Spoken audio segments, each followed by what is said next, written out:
Религијата, заедно со традицијата, најчесто се споменуваат како причини кои наводно ја држат жената подчинета во семејството, во општеството, јавноста. Велат старата максима дека добрата жена знае каде е местото, влече корени од религиозноста на средината. Но дали навистина Бог не ги третира рамноправно мажите и жените? Дилемата што не натера да бараме одговори е фрагментот во светите книги за настанокот на човекот. Господ маж прв го создал човекот и тоа како маж, а потоа од реброто на Адам ја создал жената.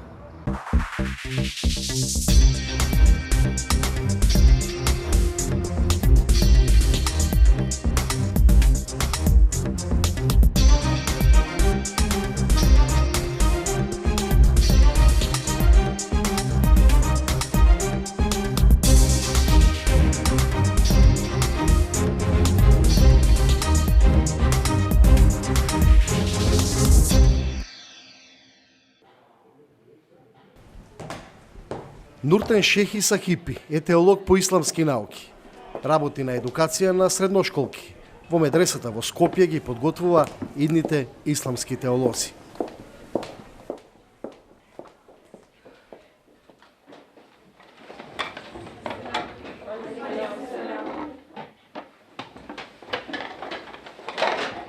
Од кога знам за себе, јас сум живеела со исламот.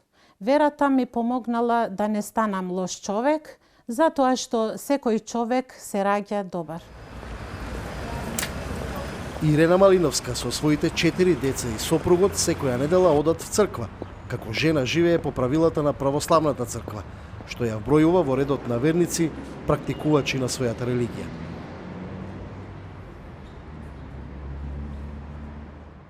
Имаме свој духовен отец, значи можам да објаснам што значи да си православна жена, христијанка. Значи тоа значи не само одење во црква, тоа значи да се избере да се има духовен отец, да се оди редовно на причест, да се пости во сите 4 големи празници, да се пости секоја среда и петок, да имаме редовната молитва, значи утринска, вечерна, а при тоа да ги учиме и напоредно своите деца, значи да им го покажеме вистинскиот пат. Ирена не потекнува од класично религиозно семејство. Родена е како православна, но изборот да живее по правилата на христијанството бил личен. Пред се, христијанството е слободна волја, значи Господ на нас не оставил слободно да се одлучиме дали ќе веруваме или не. Никаде, значи, во христијанството нема да се сретне, нити никаде пишува дека присилно сме, значи, натерани да веруваме во Бога. Тоа, значи, Господ ни остава на својата собствена волја да одлучиме. Јас одлучив, верувам и верувам дека и моите деца ќе одлучат, значи, понатаму да останат верници. Затоа што само таму ја наоѓаме, според мене, значи, радоста во животот. Религијата била личен избор и за Нуртен. Таа изворот на слободата и човековите права го наоѓа во записите од Куранот. Пред 1400 години Куранот ги постави темелите на слободата и човековите права, со тоа и на жената.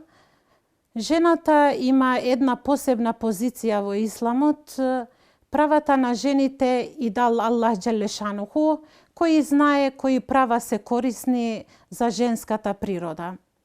Исто така, Мухамед алейхи селам на многу примери на љубов, почитување и сочувство према жената.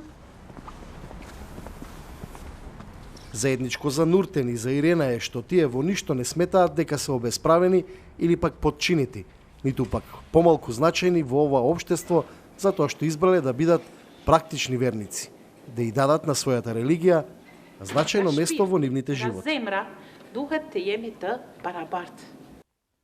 Жената треба да биде добар верник и добра муслиманка, да ги познава барем основните норми на исламот, според нив да ги воспитува своите деца и да им биде вистински пример и идеал во животот.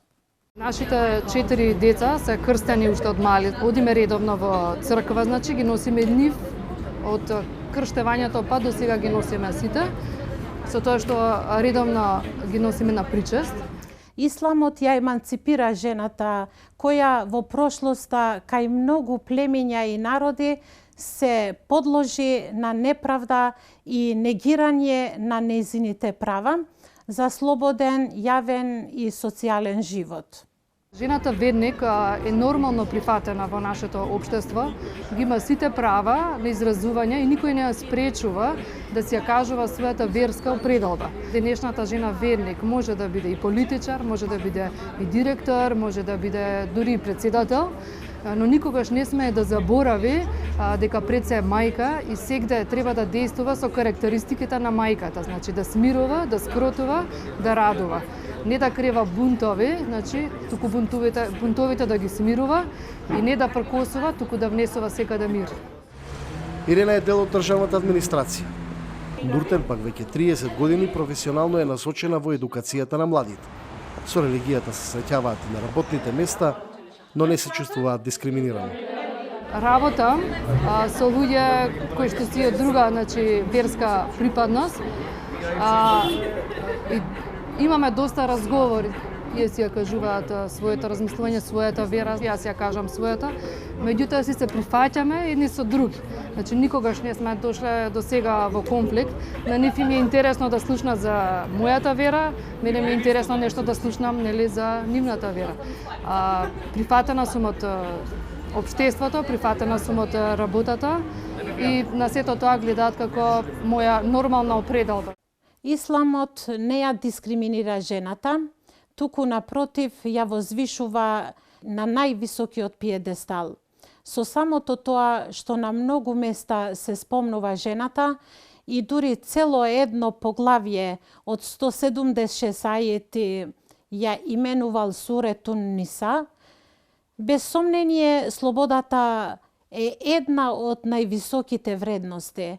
Мухамед алейхи селам рекол: без никакво сомнение, жената е иста, слична и еднаква со мажот. И џеннетот, рајот, се наоѓа под нозете на мајката. За предрасудите кон религиозната жена знаат, ги слушнале, но нив ги адресираат во недоволното познавање на религијата. Шамијата сум ја прифатила како дар од Господ. Јас ја носам со посветена љубов. Колку е повозвишен дарителот на подарокот, толку е возвишен и поклонот. Јас се гордеам со тоа. Првенствено тоа е една голема почит кон Бога, со тоа што сме така влегуваме во црковен храм, значи пред се е голема почит кон Бога, значи. А второ од второстепено значење е тоа што не сакаме никого да се облазниме. Значи секој оди во црква да се моли и треба фокусот да му биде кон молитвата, а не погледите да му бидат кон некоја жена што не е соодветно облечена. Ако во едно семејство не се практикува религијата на соодветен начин, може да се случи положбата на жената, ќерката, мајката да доживее негативни промени. Меѓутоа, не смееме да заклучуваме дека религијата е крива за лошата положба во тие семејства. Иако преку жената верник може да се освети мажот, нели, преку своите дела, меѓутоа е полесно функционирањето ако двајцата се верници и полесно може и да се воспитаат децата. Заеднички веруваат дека дискриминацијата на жената не извира од религијата. И во исламот, и во христијанството има жени кои оставиле белег со своите вредности. Првата особа која го прифатила исламот била Хазрети Хатидже, сопругата на Мухамед алейхи селам. Хазрети Аиша во првиот период на исламот ја водеше војската. Та исто така беше научник, жените се кланјаа во џамии, исто така жените играа голема улога во семејството и во општествениот живот. во православното христијанство, како треба да изгледа една жена, од секаков аспект, од душевен, духовен или телесен, е Пресвета Богородица. Сега ќе се запрашаме каков е ликот на Пресвета Богородица, на Мајката Божја. Веднаш ни доаѓа одговорот дека тоа е лик на кроткост и на нежност, лик на скромност и на убавина, во која нема ниту трага од сензуалност или засладена сентименталност. Последната одлука на Европскиот суд за правда во Луксембург, со која на работните места во компаниите во Европа не е дозволено носење на никакви верски обележја, отвори една друга страница во приказните за дискриминација на жената. Овој пат на удар е токму жената верник, бидејќи индиректно од таа одлука најзасегнати се жените муслиманки. Ако религијата ја подчинува жената, дали скратувањето на верските права е двојна дискриминација врз жената верник? Во религиите може да се зборува за различни улоги на жената, но може ли таа да се дефинира како дискриминација? Колку и да се најдат теоретски оправдувања за тоа дека религијата еднакво ги третира мажот и жената, сепак според догмата невозможно или барем екстремно тешко е да жена да проповеда, односно таа да го пренесува Словото Божје, и тоа е еден од главните начини на кои што сублиминално се воспитуваат генерациите во тоа кој ја има моќта да биде представник на Бог. Многу би било преголема генерализација да се одговори на вакво прашање, затоа што тие случаи би биле индивидуални случаи, меѓутоа традицијата како што кажав, традицијата значи во спрега со општествените очекувања, во спрега со религијата создаваат многу поволна состојба за да се контролира и да се гради еден одреден префериран женски идентитет. Од позиција на атеистка сосема ја разбирам потребата за вера и сметам дека и самата вера, ако се пристапи на еден малку поинаков начин од традиционалниот, дозволува доста простор за слобода за реинтерпретација и апсолутно не значи дека жена ако е религиозна, тоа значи дека е на некој начин заостаната, што би се рекло народски.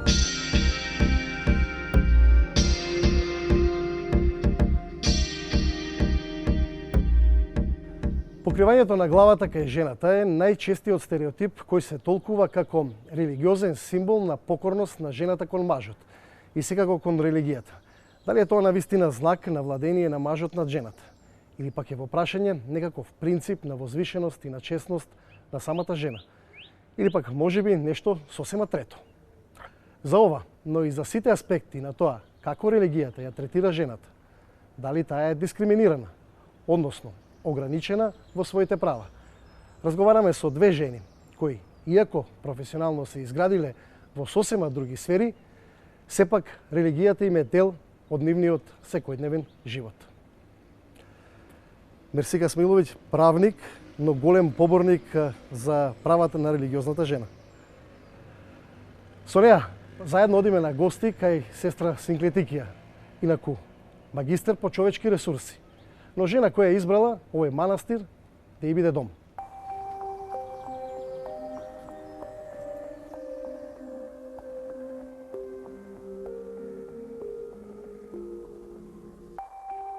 Добар ден. Добар ден.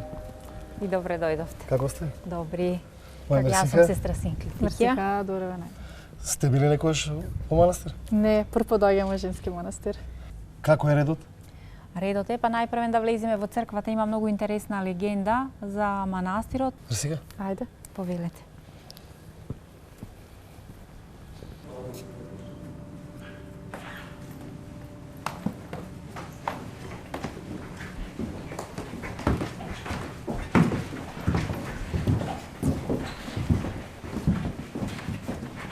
Какво вели легендата за манастирот?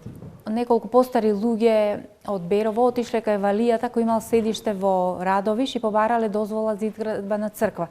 Тој им дозволил, меѓутоа им поставил 3 неверојатни услови. Првиот услов црквата да ја направат за 40 дена. Вториот услов црквата да биде вградена внатре во земјата, да не е повисока од тој дел од патот. И третиот услов, попот имал многу убава ќерка, требала да замине во харемот кај Валијата. Кога требало да се исполни третиот услов, ќерката да замине во харемот кај валијата, таа не сакала да си ја смени верата и избегала најблиску и било Кјустендил. По 3 години има нови случувања во Османлиската империја, доаѓа нов валија и повеќе не му се интересни случувањата за Берово, тогаш се враќа и девојката, доаѓа тука, се замонашува и станува првата монахиња Евгенија.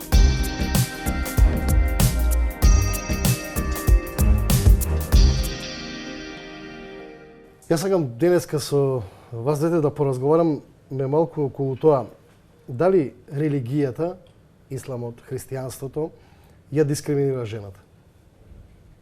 Ако се вратиме на традиционалните учења кои што ден денеска се применливи и служат за инспирација, дека исламот е тој кој што ја охрабрува жената да го биде тоа што е, да биде најдобрата верзија од тоа што како што Бог ја создал, а исто така од учењето на пратеникот Мухамед, нека е Божи мир над него, неговата историја гледаме колку тој ги охрабрувал жените да ги завземат првите редови во исламската држава во тоа време, и една од најдобрите жени која што се спомнува во исламот е била неговата супруга, која зборено денеска или во христијански јазик представувала владика, тоест муфтија во тоа време, каде што дури великаните представителите доаѓале и да се советуваат со неа. Важни се тука во православието улогите. Мажот ја има улогата на татковство, додека жената ја има улогата на мајчинството. И тие улоги или служби што Бог ги создал, тие функции се испреплетуваат една со друга. Значи, ниту мажот може без жена, ниту жената без маж. А тоа не значи ако тие дека мажот ако е глава, нели дека жената е починета. Жената си има своја улога. Улогата на мајчинството не може да ја има таткото, како што улогата на таткото, татковското не може да ја има мајката. Јас сега да прашам, вие сте две жени кои што сте одбрале да живеете по правила на христијанството и на исламот. Карактеристика и за двете што носите марама, специфична начин на облека. Еден од најчестите стереотипи, предрасуди е кога на улица ќе сретнат жена која е специфично облечена, покриена со марама. И секогаш почнуваат приказните околу тоа кој и зошто ја натерал жената да биде така покриена. Жените можат слободно да си се облекуваат, нели тоа е кодекс на облекување, меѓутоа за жената личи таа да е скромна. Ја ставаме шамијата затоа што во православието не се оди на надворешната убавина, нели некој да се накиди со плетинки, со не знам што и да ја покажува надворешната убавина, туку во православието важно е жената да си ја покаже внатрешната убавина. Или, например, кога оди некој, кога ќе поканет некој на бал, тогаш жената ќе се облече најубаво и како кодекс на облекување. Исто во црквата, како кодекс на облекување, жената треба да е скромна, да и е покриена главата, како што пишува свети апостол Павле. Затоа што ако се моли, таа треба да е скромна со наведната глава, но тоа го прави таа од љубов кон Бога, од почит кон Бога, а не го прави затоа што некој рекол или не рекол. А нашата облека црна, како што сум јас облечена, тоа значи црната боја знак на покаяние. Онаа жена која ќе одлучи да ја стави марамата мора да биде нејзина лична одлука, бидејќи тогаш тоа би било примено кај Бога. Секоја друга намера да се стави марамата затоа што некој друг рекол, таа намера нема, таа марама нема да биде примена кај Бога како добро дело. Значи ако го некого натерате со сила нешто да направи, тогаш тоа не е ислам. Тоа не е исламско покривање, тоа не е исламски дрес-код, тогаш тоа е бидејќи сте починети на некои норми, некој што нешто ви наредил. Како што кажав и претходно, починетоста во исламот е само кон Бога и тоа вие го правите бидејќи ја чувствувате, сакате да бидете поблиску до Бога и бидете покорни на неговите наредби. И во исламот нема присила. Правиот пат јасно се разликува од другиот пат. Така да се е со добра волја, свесно, со намера, така и да остане. Така и јас, свесно, добро, со добра волја, така и да останам до крајот на овој свет. Зошто тогаш толку дебати во јавноста околу марамата? Јавноста не дава простор на жената која носи марамата да каже зошто ја носи марамата, туку просторот е оставен на слободни толкувања или на произволни размислувања, или можеби на некоја жена која навистина не ја носи марамата заради од верски причини, туку ја носи од некои други причини. Ако прашате секоја жена, барем жените со кои јас сум обкружена, муслиманките поради што ја носат марамата, многу од нив ќе ви кажат дека тоа е нивен слободен избор. Многу од нив не се ни мажени, многу од нив доброволно и своеволно тоа го одлучат да го направат. Се соочувате со разни коментари кои ќе ве видат вас вака облечени на улица, пошто излегувате надвор од манастирот, функционирате во ова општество? Па зависи од луѓето. Некои ни се радуваат кога ќе видат монаштво, знаат дека се молиме за нив, ни пристапуваат, оставаат имиња за молитва. Меѓутоа има и некои негативни луѓе што не си ги познаваат како им се облечени монасите и тие некои се плашат од црната облека.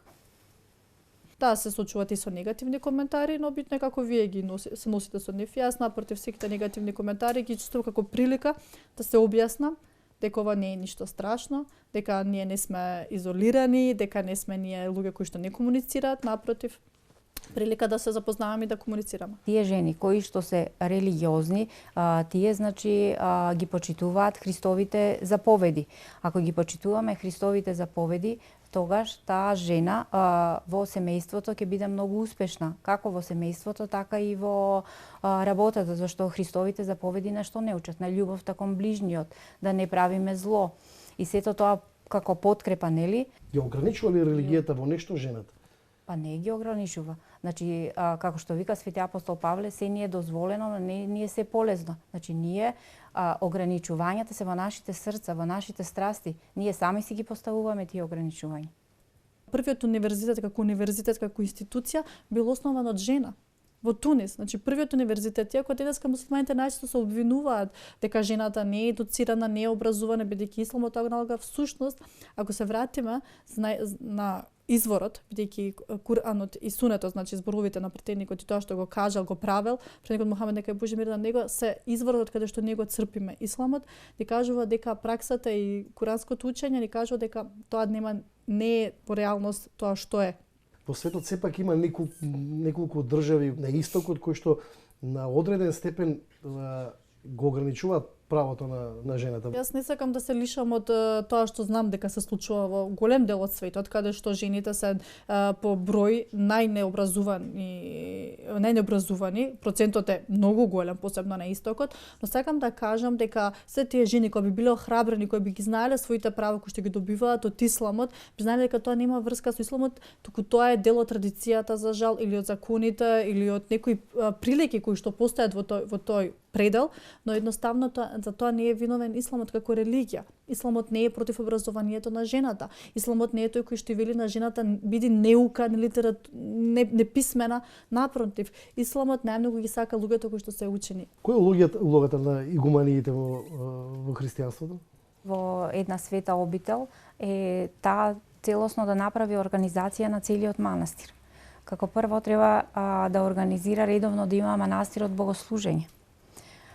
Потоа да го организира економскиот дел во манастирот, нели мора да се финансира манастирот и потоа се грижи и организира послушанијата на сестрите што живеат во светата обител и сето тоа нели со благослов на надлежниот митрополит. Кај нас е струмичкиот митрополит Наум, нели со благослов на митрополитот се договараме што како да биде во манастирот. Си може едно прашање, вака за крај малце, можеби е повеќе филозофско, можеби е повеќе теолошко, меѓутоа е добро да се размислува. Една реченица која е речиси идентична од Стариот Завет е настанокот на светот. И сега ако се гледа по таа реченица Господ маж го создаде прво Адам маж и од неговото ребро ја создаде Ева. Ако сакаме да толкуваме, да бараме форма на дискриминација, може ли тоа да биде некаква форма на тоа дека Бог, условно кажано, ги ставил на пониско ниво жените од мажите? Во православието жената го добива своето достоинство, рајско достоинство, како што ви кажав. Во Стариот Завет жената е подчината, како вие што кажавте. Меѓутоа, со доаѓањето на Христос, жената го добива своето рајско достоинство како сонаследничка на благодатниот живот. Тоа е како, значи, глава на семејството е на вистина мажот, како што глава на црквата е Христос. Меѓутоа, Тука ги има различни улоги. Не значи дека мажот како е глава, дека иако го има татковството, жената како мајка, дека таа е второстепена. Значи тие улоги, тие функции што ги има мажот и жената, тие се впреплетуваат едни во други. И таа власт, мажот што ја има како маж, таа е власт на љубов во православието.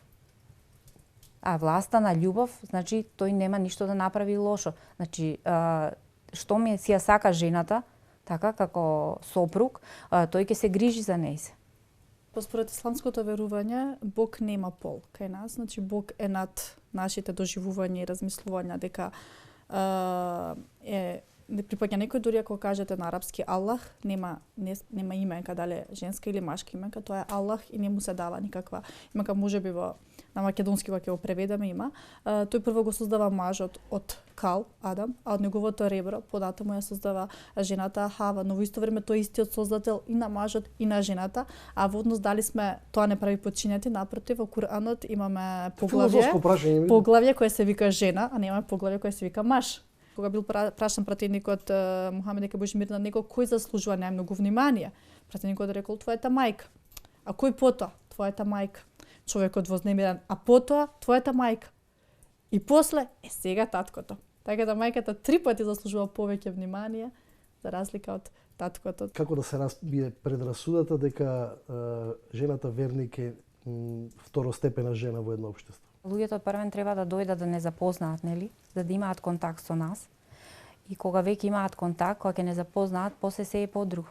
Значи незнаењето, кое се смета за грев, тие ги поставуваат предрасудите. Сепак колку и да зборуваме, би било сувишно ако тоа делата наши не го покажат. Мислам дека е многу побитно со делата да покажеме дека верничката може да биде и верничка, може да биде и правничка, и учителка, и докторка, и добра мајка, и добра супруга, значи мислам дека сето тоа можеме да го покажеме активно, вклучувајќи се во општеството и едноставно да поотворени да бидеме кон општеството и кон сите промени кои што доаѓаат, бидејќи јас сум убедена, го живеам тој живот каде што ја има максималната поддршка од моето семејство, од супругот, пред се да бидам тоа што сум, бидам значи поддржувач, но никако налогодавач.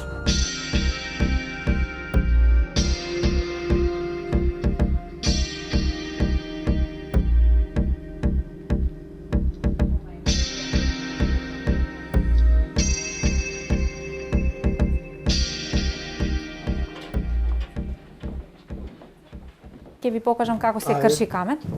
Чекај, тоа не е машка работа? Да, машка работа. Ако се зборува за сила, нели, тогаш е машка работа. Значи жените може да работат и машка работа. Така да пробате вие? Да пробам да клесам, да пробам, тоа ми е по...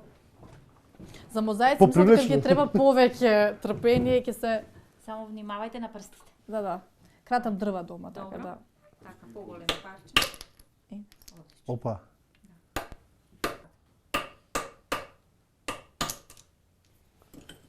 Можам? Може. Секое камче е молитва. Камче по камче, молитва по молитва и така се стигнува до крајната цел. Уметноста која може да ја видите по начините на джамиите кои се црта не е професија на родот, туку едноставно до талентот, така да има многу жени кои што се успешни во калиграфијата и кои што цртаат. Треба да имате дарба и трпеливост. Мислам дека жените повеќе со тие способности.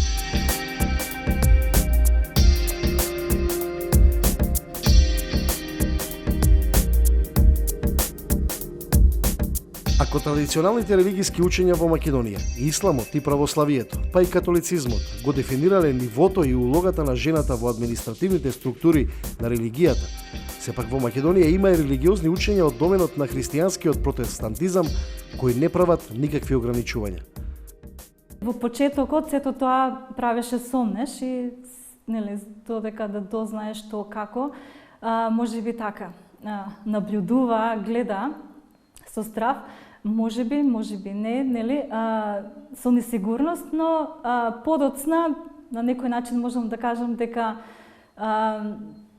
тие посебно моите блиски, комши, пријатели толку стекнаа некоја доверба и мислам немам никакво негативно искуство у поглед на тоа, дури во позитивна смисла тие имаат и можат да се доверат во било што, знаејќи дека не ќе бидат изневерени, не ќе бидат искористени.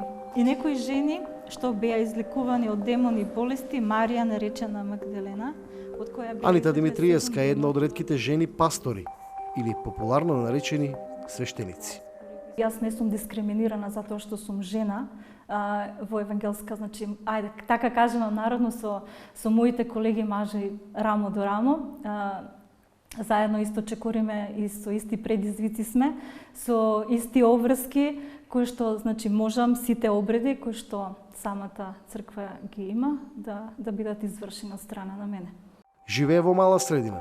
Духовен пастор е на 10 верници. За себе вели дека религијата на никој начин не ја дискриминира. Но свесна била дека дискриминацијата може да дојде од општеството поради нејзиниот избор. Сепак верува дека луѓето се навикнуваат и на работите кои на прв поглед им изгледаат чудни.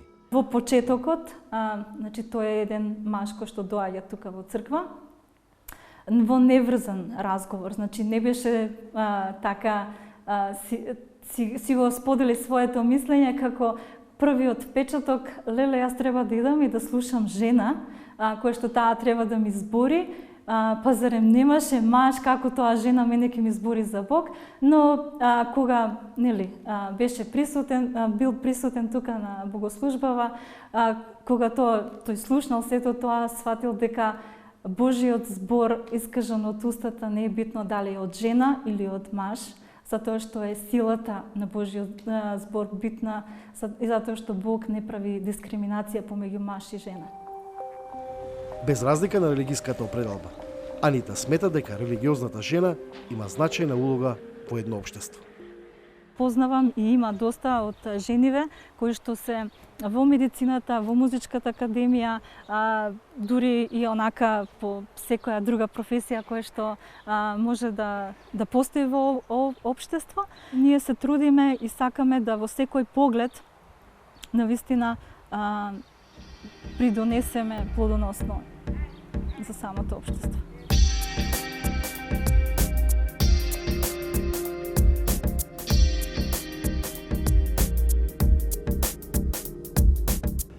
Верувам дека денеска расчистивме многу дилеми.